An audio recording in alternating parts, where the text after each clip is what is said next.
As Niels had problems with the internet last week, he was unable to take part in the online lecture on ball bushings. Nina sends him the notes she took in the lecture. He finds the following information in them.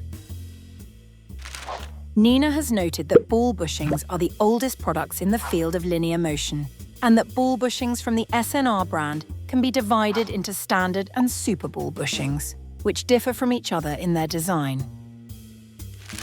Ball bushings are available in closed, adjustable and open designs. Other variants are ball sleeves or linear units with integrated ball bushings. Niels reads that ball bushings are used in applications where the movement of small loads is required and no high accuracies need to be maintained. These include office and packaging machines as well as medical technology.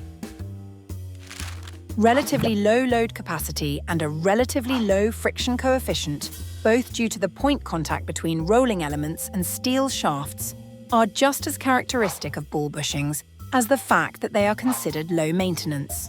They are often even maintenance-free after the initial greasing. There are two different deflection types for ball bushings: tangential and radial deflection.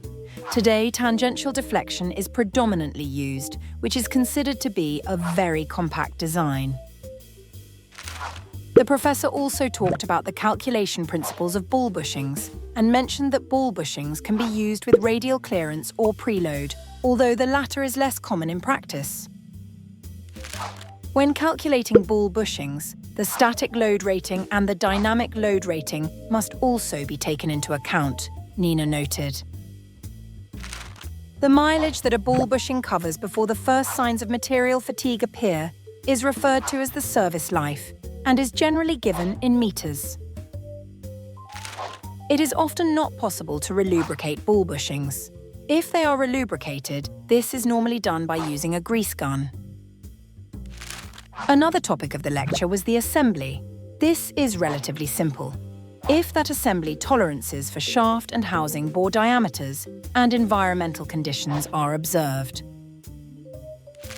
Niels reads that the assembly of ball bushings is carried out with a suitable auxiliary tool. The ball bush is carefully pushed or inserted into the housing. With flange-type ball bushings, the correct installation must also be observed.